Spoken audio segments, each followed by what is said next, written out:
Jemi rikthyer sërish në studio dhe ashtu siç lajmërova, tani do të kemi një lidhje virtuale me Agim Abdullah, regjisorin e njohur, me të cilin do të flasim për eksperiencën e tij gjatë muajit të Ramazanit, por në fakt gjatë gjithë kohës ku ai ka studuar në Iran. Do të flasim për zakonet dhe traditat e Ramazanit, muajit të Ramazanit në Iran në krahasim me vendin tonë. Gjithashtu do të flasim edhe për atë se si Ramazani apo feja mund të jetë një burim frymëzimi për të krijuar vepra artistike ku do të bazohemi sigurisht në kinematografi. Besoj e kam Agimin e linjë. Përshëndetje Agim. Si je? Përshëndetje, mirë, faleminderit. Ju si jeni? Mirë, faleminderit. Faleminderit shumë që je pjesë e emisionit Ftesë në studio.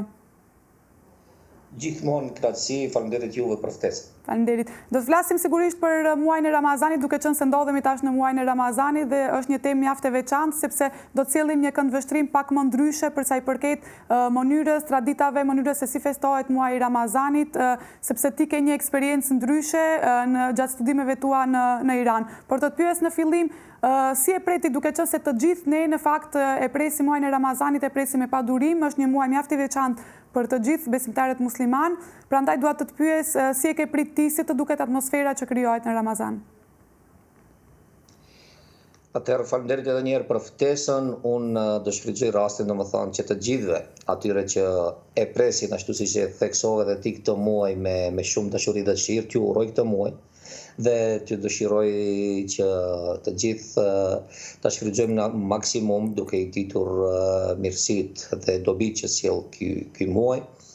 Atëherë edhe unë si të gjithë besimtarët e tjerë musliman, thonë muajin e Ramazanit, duke u bazuar në të gjitha ato mësime që kemi marrë, mësime fetare, flas gjithmonë e pres me shumë dëshirë, duke ditur domethënë që përpos atij obligimit që kemi për ta agjëruar këtë muaj, ne kemi edhe shumë përfitime dhe shumë dobi nga ky muaj dhe padyshim domethënë që e pres me shumë dëshirë sepse me të vërtet e ndjej ndryshimin. Ne gjithë e dimë që muaji i Ramazanit është një moment fantastik për të gjithë ne për të reflektuar, për të marrë më tepër pak me vetveten dhe për të treguar se sa jemi të gatshëm që të sakrifikojmë, të jemi solidar, të bëhemi më human, të ndryshojmë të paktën rutinën e jetës tonë. Të paktën një muaj brenda vitit. Shumë e vërtet në fakt, sepse muaji i Ramazanit sjell dobi si nga ana shëndetësore, ashtu edhe nga ana shpirtërore, sepse siç e the është edhe muaji i reflektimit edhe solidaritetit, muaj ku duhet të gjithë në fakt të jemi sa më shumë le të themi humane dhe të kemi edhe empati ndaj edhe të tjerëve, edhe për të reflektuar sigurisht edhe me veten. Ti ke qenë në shkollën e mesme, di që ke qenë në medrese dhe më pas studimet i ke mbaruar për regji. Mund të ndërlidhim pak a shumë këtë kombinimin tënd mbase le të themi të studimeve? Po nuk e di sa do kemi mundësi që ta ndërlidhim, po është e vërtet, domethënë që unë në shkollën e mesme kam mbaruar në Shkup, në medresen Isabeu. Dhe pastaj për studimet e larta universitare vendosa domethënë që të studioj regji filmi. Edhe atë në një vend jo shumë të rëndomt, të paktën për atë kohë, për rrethet tona, që ishte shumë pak i njohur. Pra vendosa që të shkoj në Iran, duke ditur domethënë që Irani ka një shkollë shumë të mirë, sa i përket regjisë së filmit, po edhe artit në përgjithësi, po padyshim domethënë që Irani është një vend shumë i begat në drejtim në aspekt të kulturës dhe shkencës dhe kishte shumë për të parë dhe për të mësuar aty. Po prandaj në fakt edhe për atë edhe unë e desha që të kemi në emision, sepse është një eksperiencë mbase më ndryshe, nuk është një eksperiencë e zakontë, kryesisht kur bëhet fjalë edhe për muajin e Ramazanit. Prandaj unë dua të të pyes pak si ka qenë eksperjenca jote atje në Iran në përgjithësi, eksperjenca personale, por duke u bazuar edhe në muajin e Ramazanit, se do të flasim pak edhe për atë se si ndryshojnë mbase edhe zakonet dhe traditat. Por më trego pak si ka qenë në përgjithësi eksperjenca jote atje gjatë studimeve. Të jem I sinqert, unë kam patur një eksperiencë fenomenale, domethënë të paharrueshme, megjithse si I ri, padyshim që fillimet ishin të vështira sepse ishin ato barierat e kufizimeve sa I përket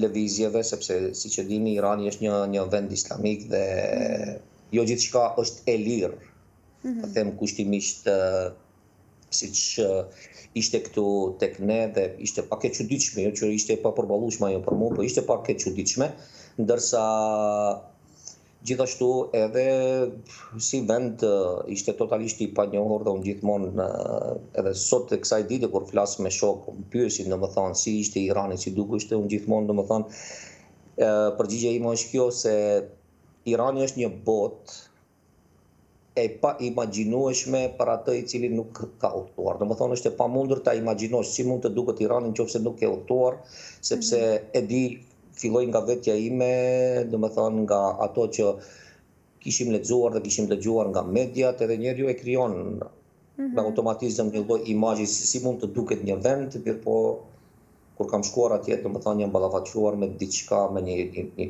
fotografi apo pikturë komplet ndryshe. Dhe është diçka që duhet besoj të përjetoj. Shumë e vërtetë, sepse Irani në fakt ka edhe është shumë e pasur edhe nga ana kulturore dhe fetare, sigurisht është shumë e pasur me zakone dhe tradita fetare dhe mbase për atë në fakt edhe unë dua të pyes se si ka ndikuar edhe tek ty kjo, si e ke parë, a ka pasur për shembull gjëra, tradita të cilat tradita muslimane, le të themi që ne mbase në vendin tonë nuk I kemi pasur, edhe pse I përkasim sigurisht kësaj fesë, por që atje I ke hasur. Po patjetër, domethënë sa I përket çështje do fokusohemi te muaji I bekuar I Ramazanit, domethënë në Iran gjithmonë ti e ndjen atmosferën e Ramazanit, sepse ka shumë organizime. Padyshim që Irani domethënë edhe me kushtetut është shtet islamik. Dhe ata kanë shumë mundësi, kanë shumë buxhete, ka shumë investime domethënë. Fillimisht gjithmonë muaji Ramazanit fillon domethënë me zbukurimin e gjithë qytetit, gjitha rrugicave.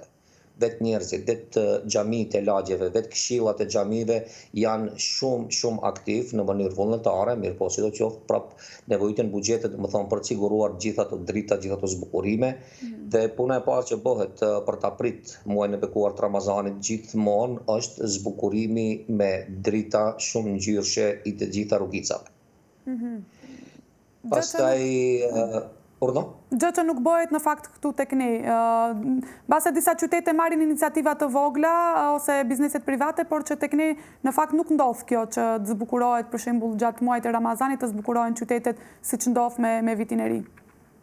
Jo, për fat keq nuk ndodh, tash unë sinqerisht nuk e di arsyeën pse, unë besoj që më thonë që ka të bëjë me traditat dhe me mundësitë. Po flas për atë se çka kam përjetuar dhe që kam parë atje ku kam studiuar, domethënë përveç kësaj, kjo është pjesa më e vogël, domethënë. Aq ka organizime gjatë muajit Ramazanit. Radhë të gjata për të blerë bukë të veçanta që përgatiten enkas për Ramazan.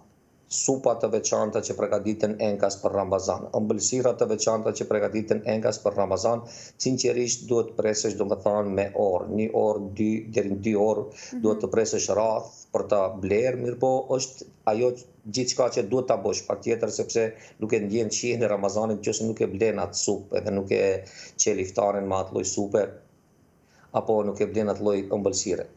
Është një ndjenjë fenomenale. Pastaj ka organizime të ndryshme, zakonisht familjet, ata që kanë mundësi, qofse kanë bërë ndonjë jetë, ta them kështu, për diçka, atë e zbatojnë gjatë muajit të Ramazanit duke shpërndar ushqime të kualitetit të lartë, po edhe me sasi shumë të mëdha për gjithë nevojtarët, që padyshim jo vetëm nevojtarët, kur ka kështu organizime, domethënë gjithkush shkon dhe mund ta merr pjatën apo të nxjerrën, shkon tek dera e personit apo familjes që shpërndan ushqimin dhe mund ta merr iftarin pa asnjë problem dhe askush nuk të pyet se kush je apo a je i ftuar, sepse është e hapur për gjithë. Kush kalon, ata thon kështu, domethënë, kush e ka të shkruar që të ushqehet nga sofra jon, do I bjerë rruga këndej.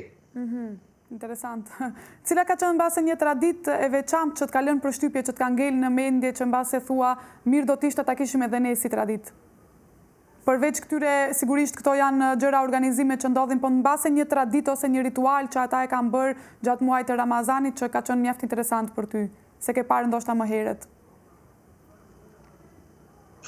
Të them sinqertën, nuk ka diçka edhe aq, domethënë ndryshe, duke pas parasysh domethënë që si do të qoftë është një kulturë islame dhe gjithçka ndodh në suazat asaj që sadopak edhe nëse ne nuk e realizojmë apo nuk e kemi këtu si musliman, të paktën jemi të njohur me diçka të atill, sepse domethënë janë ato mësime fetare që gjithmonë na prin se i përket këtij aspekti dhe nuk ka diçka sinqerisht ta them të veçantë, mirë po është ajo atmosfera e përgjithshme, ta thash domethënë që kudo që lëvizësh për Ramazan, pastaj aha, mirë, do e them këtë atëherë që më kujtua, domethënë duke pasur parasysh që është një shtet islamik Irani, atëherë domethënë gjatë muajit Ramazanit atje është shumë lehtë që ta agjërosh, ta them edhe këtë, sepse gjithçka është e mbyllur me ligj. Nuk ka mundësi që të gjesh restoran apo kafene apo diçka të hapur përveç dyqaneve, marketeve normal për të furnisuar për iftar. Domethënë është e pamundur që të gjesh diçka të hapur. Janë ca restorane të caktuara, të cilat kanë leje speciale që të punojnë gjatë muajit të Ramazanit dhe ato punojnë përveç, domethënë special, ju e japin shërbime vetëm të sëmurëve që kanë arsye që mos edhe kanë dokument për këtë, që nuk mund të agjërojnë, edhe udhëtarëve, sepse ndodh, ju e dini, Irani është një vend shumë i madh, domethënë 80 milion banor. Dhe një udhëtar që udhëton ndoshta 2 ditë rrugë, edhe nuk ka mundësi që të agjërojë, duhet të ushqehet dikun patjetër.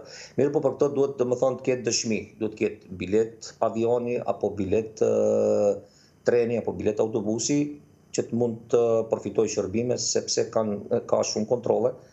Ka shumë kontrolle dhe domethënë janë edhe dënimet e rrepta dhe për të gjithmonë si me shaka e them domethënë që është shumë lehtë të jesh musliman në Iran sepse nuk shef askon duke ngrënë edhe strat as ty bie doha. Po sa i përket edhe punëve, për shembull punët administrative, sepse restorantet janë të mbyllura, bizneset, shumë biznese janë të mbyllura, por sa i përket puna në përgjithësi, punohet atje gjatë muajit të Ramazanit apo është merret si një pushim? Jo, punohet, mirë po të gjitha institucionet punojnë me orar të shkurtuar. Zakonisht punohet domethënë nga ora 9 ose 10 mëngjes deri nëse punohet fillohet në ora 9, në 2 mbasdite të gjithë janë të lirë. Nëse fillohet në ora 10 deri në 3. Parsisht nga institucioni, mirë po gjithmonë punohet me orar të shkurtuar.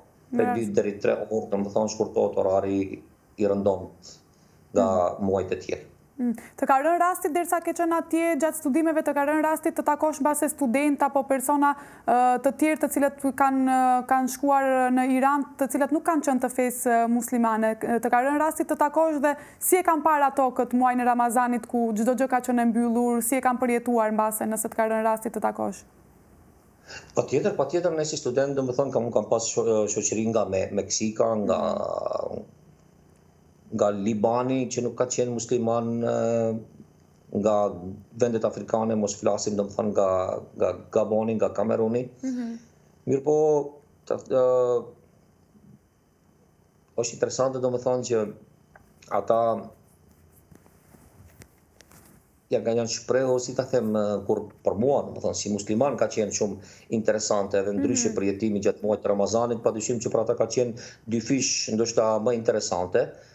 Dhe unë besoj që ndikimi tek ata ka qenë shumë më i madh se tek unë atmosfera e Ramazanit, sepse për ata ka qenë diçka e re. Tash janë disa vende që janë domethënë me kultura të përzierë, shembull si ne siç jemi këtu domethënë me bashkëqytetarët tanë Maqedonas, për ata nuk është diçka e re shumë Ramazani, sepse ata deri diku janë të njoftuar shkaku i neve si komshi apo si shok, si miq, edhe e din deri diku. Mirë po kishte prej aty unë kisha një shok domethënë nga Kameruni, që ai vite nga një zonë domethënë që ishte hera e parë që ai ballafaqoheshte me atmosfera të atilla. E thotë ai nuk kishte përjetimin e shkuarjes në xhami, nuk kishte përjetimin e agjerimit, nuk e kishte përjetuar asnjëherë një eksperiencë të tillë, edhe ishte shumë interesante, po unë kisha shok shumë të mirë, edhe fillimisht e mori si me frikë punën e Iranit kur u takuam për herë të parë atje, sepse i dukeshte domethënë se çdo moment mund t'i ndodhë diçka, mund mos jeti mirë pritur si jo musliman. Edhe unë gjithmonë ngacmosh të thosh vetëm unë e di këtu që ti nuk je musliman, se nuk shkruan në ballë që nuk je musliman. Kështu që mos ke frikë. Por edhe sigurisht janë edhe ato paragjykimet para se të shkojmë në një event, ti e the domethënë edhe në fillim që shpesh kemi ato paragjykimet çfarë shohim në media apo çfarë dëgjojmë prej tjerëve dhe për një event të caktuar i kemi ato paragjykimet. Prandaj edhe në fakt edhe të pyeta se si e kam pritur edhe të huajt këtë pjesë, sigurisht ka qenë mjaft interesante, por a tentuan që ta agjerojnë mbase ndonjë ditë ose të shkojnë në xhami, ta provojnë të jenë pjesë le të themi e komunitetit për disa ditë? Po, patjetër, domethënë, ai gjithmonë vite me mua, shoku, edhe ai shok tjetër nga Meksika, domethënë ata ishin të rregullt, ata vishin edhe në xhami, megjithëse nuk dishin, mirë po dëshironin që ta shohin nga afër se çfarë ndodh dhe çfarë bëhet aty. Për ta agjëruar, të jemi sinqert, sepse është bërë edhe pak kohë më e gjatë, domethënë nga kjo eksperiencë. Nuk jam i sigurt se e kam provuar që të agjerojnë dhe mos them diçka që ndoshta nuk mban, sepse jemi edhe me agjerim, po s'duhet di se nuk jam po bëj shaka, jo që do të bëjmë mirë, po nuk jam i sigurt për këtë.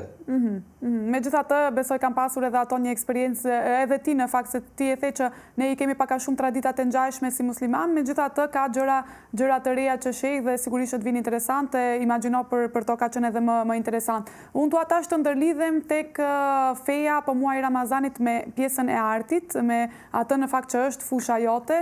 A mund të ndërlidhet për shembull, mund të bëjmë një ndërlidhje ose le të themi a mund të jetë muaji Ramazanit apo feja në përgjithësi si një burim frymëzimi për krijimtarinë artistike, bazuar këtu sigurisht në kinematografi? Unë mendoj se po.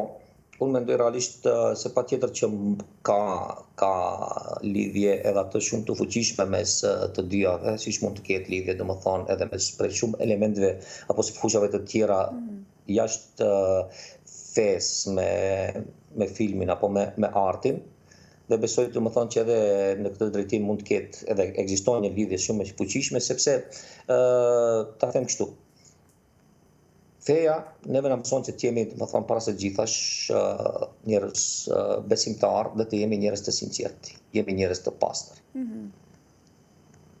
Filmi padyshim domethënë, nëse flas për filmin, edhe filmi e kërkon të njëjtën gjë nga ne si regjisor, por dhe të gjithë ata që punojnë në film. Ne duhet jemi të besueshëm në atë që bëjmë. Ne duhet jemi të sinqertë, fillimisht me veten, pastaj edhe ato që ua plasojmë apo e përgatisim për shikuesit apo për të tjerët. Pastaj padyshim domethënë që frymëzimet janë gjithmonë evidente. Ne kemi shumë histori fetare, po edhe nga e kaluara, po edhe aktuale, që janë të ndërlidhura me fen, të cilat mund të transformohen dhe ne, është punë që ne bëjmë domethënë vazhdimisht, mund të transformohen në skenare dhe pastaj të përfundojnë edhe në imazhe vizuale apo në film. Po unë besoj që gjithmonë domethënë ekziston një lloj ndikimi, një lidhje e cila nuk është e dukshme, mirë po gjithmonë është evidente dhe është paktën për mua flas, nuk e di për kolegët tjerë, tash mos flas unë në emër të gjithëve, mirë po për mua gjithmonë ekziston, edhe feja është një burim apo një inspirim shumë i fuqishëm në aktivitetin tim në këtë fushë. Shumë e vërtet në fakt sepse kur krijohen filma, ta zëm nëse krijojnë filma shqiptar dhe traditat fetare janë tek një pjesë e madhe e shqiptarëve, sigurisht që do jetë pjesë edhe feja, do jetë pjesë e atij filmi, duke qenë se nëse flasim për traditat e shqiptarëve në përgjithësi. Po në Iran për shembull ka pasur shfaqje teatrale ose filma të cilat kanë qenë të fokusuar bashkë tek muaji Ramazanit? E bukura ta thash në Iran është ajo që domethënë që përveç asaj që e folëm, jashtë shtëpive, domethënë është që gjatë muajit Ramazanit gjithmonë nga 5-6 kanale televizive zyrtare, shtetërore, përveç sepse private nuk ka atje, që kanë program shumë të begat, domethënë secili prej këtyre kanaleve domethënë përgatit programe speciale për Ramazan. 2 apo 3 seriale janë enkas që përgatiten për muajin e Ramazanit, tash temat mund të jenë ndryshme, por gjithmonë aty preket edhe çështja e Ramazanit, e traditave fetare gjatë muajit të bekuar, por edhe tema të ndryshme, mirë po gjithë njerëzit e dinë që kur vjen Ramazani në Iran ne do shohim një serial fenomenal, edhe serial domethënë me 30 episode, fiks sa zgjat Ramazanit, dhe kjo është një traditë shumë e bukur që mua më pëlqen. Padyshim domethënë që teatrët janë aktive sepse ndodh pas muajit pas iftarit. Po. Kështu që jeta funksionon shumë normalisht. Po, sigurisht, interesant në fakt. Duke qenë se jemi nga fundi, Agi, mund të falenderoj shumë për përvojën që e ndave paka shumë për atë eksperiencën që ke pasur sigurisht në Iran, për një mesazh shumë shkurt për të gjithë shikuesit tanë, qoftë edhe për muajin e reflektimit, qoftë edhe për atë se në fakt edhe për pjesën e Iranit, siç e përmenda unë pak më herët që thamë edhe për paragjykime, që mbase duhet mos i kemi këto paragjykime për sa i përket edhe këtyre vendeve, por gjithashtu edhe mesazhe edhe për muajin e Ramazanit sigurisht.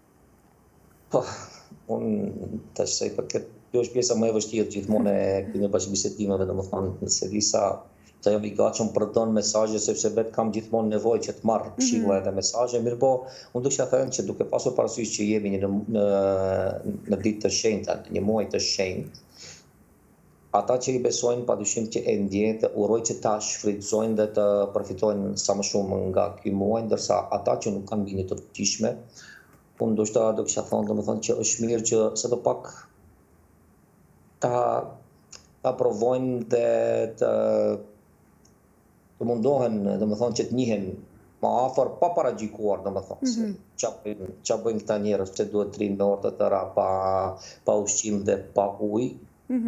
Po përgjithsisht do filloj nga vetja, pastaj do i thrasë edhe të gjithë të tjerë, domethënë që duhet ta shohim veten, nëse ne dalim nga ky muaj dhe nuk e ndjejmë ndryshimin, nuk kemi bërë njerëz më të mirë. Atëherë unë me shumë përgjegjësi e them domethënë që do kemi në pikpyetje edhe gjithë agjerimin, ato ndoshta kemi ndet pot pa ushqim dhe pa ujë. Sepse qëllimi i Ramazanit nuk është që ne trim të uritur. Shumë e vërtetë. Filozofia e Ramazanit është shumë më e thellë se ajo që ne mos hamë dhe mos pimë, domethënë. Duhet të kenë veç dobive shëndetësore, janë edhe ato domethënë dobit shpirtërore apo spirituale, të cilat duhet të ndikojnë që ne të jemi njerëz më të mirë, të jemi njerëz më human, të jemi njerëz më të urtë, të jemi njerëz më punëtor. Edhe nëse ne nuk i ndjejmë këto ndryshime gjatë muajit Ramazanit, po edhe pas muajit Ramazanit, unë besoj që ndoshta është e kohë që të lodhemi dhe të rim të uritur dhe të etur pa këto përfitime. Shumë e vërtet në fakt, sepse qëllimi Ramazanit është përtej të qëndruarës pa bukë dhe pa ujë gjatë gjithë ditës, ka të bëjë me shpirtërorin më së shumti. Agim, faleminderit shumë që ishe pjesë e emisionit Ftesë në studio dhe faleminderit që ndave dhe eksperiencën tënde. Faleminderit shumë, faleminderit edhe juve. Mirupafshim.